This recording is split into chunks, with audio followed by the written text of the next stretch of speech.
How many people play mobile games worldwide? The number is 3 billion. So we need more gaming phones. No, we don't.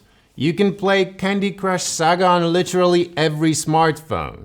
So for the sake of this review that's made exclusively for the jobless, Candy Crush Pro players, let's forget about the 550Hz shoulder triggers, the RGB colored fan that turns on automatically when you run some more demanding games. Let's look at the Redmagic 8 Pro gaming smartphone as if it wasn't a gaming smartphone at all. The back of the phone has a cyberpunk vibe to it. And until you turn the RGB fan on, people will think that you're an adult.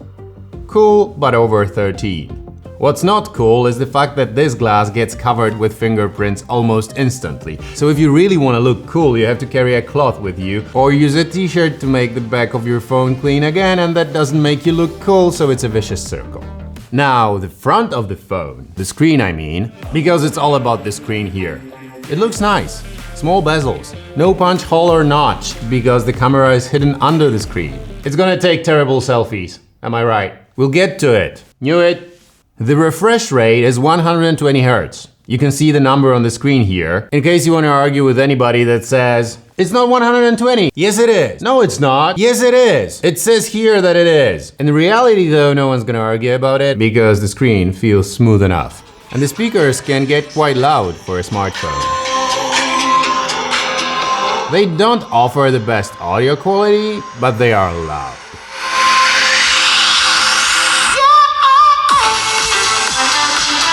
It's totally enough to annoy everyone on the bus with your TikTok feed. Then there is the headphone jack, a pleasant surprise if you're still rocking some kind of wired headphones and don't get turned on by annoying other people on the bus. And there's a dual SIM card tray. So no SD card slot here? We'll get to it. Knew it! The phone has a fast fingerprint reader and a face unlock that's not safe, but fast. It has the newest and fastest Snapdragon 8 Gen 2 CPU and 16 gigs of RAM and 512 gigs of storage. And a shitty selfie cam hidden under the front screen. Knew it! But it's not that this certain camera is terrible. It's just this type of camera hidden under the screen. These cameras are not ready yet. The image is blurry. They just don't take good photos and videos. And that's okay for some people. Because there are some people among us that don't like to take selfies or make TikTok videos. Should they be forced to do it? Eventually, in 5 years' time, they probably will be forced to do it. Until then, why not make the most of our freedom and enjoy this full screen experience? Look, looks good. Also, the main cameras are not exceptional either. But they are acceptable. But many other flagships will outperform Redmagic 8 Pro in this department. Driving around in California, looking for something to make me stay. Round and round forever, searching for something that could never get replaced.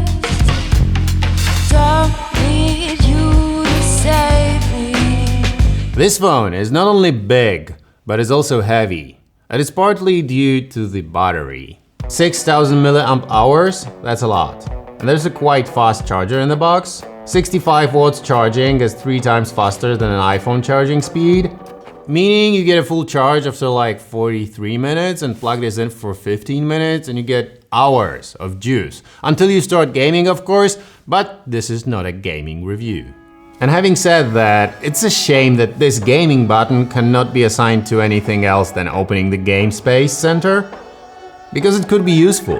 The advanced cooling system of this phone keeps it almost cold when used normally. This version with the transparent back is called the Void and costs 750 USD or 800 euros. You can also get a matte version of it with less RAM and less storage for 650 USD or 650 euros. Do I like this phone? Yes. Would I buy it? No. Why? Because your grandma is a better mobile gamer than me. And whether I like it or not, this is a gamer's phone. Play no games. No way. Play no games. No way. Play no games. No way.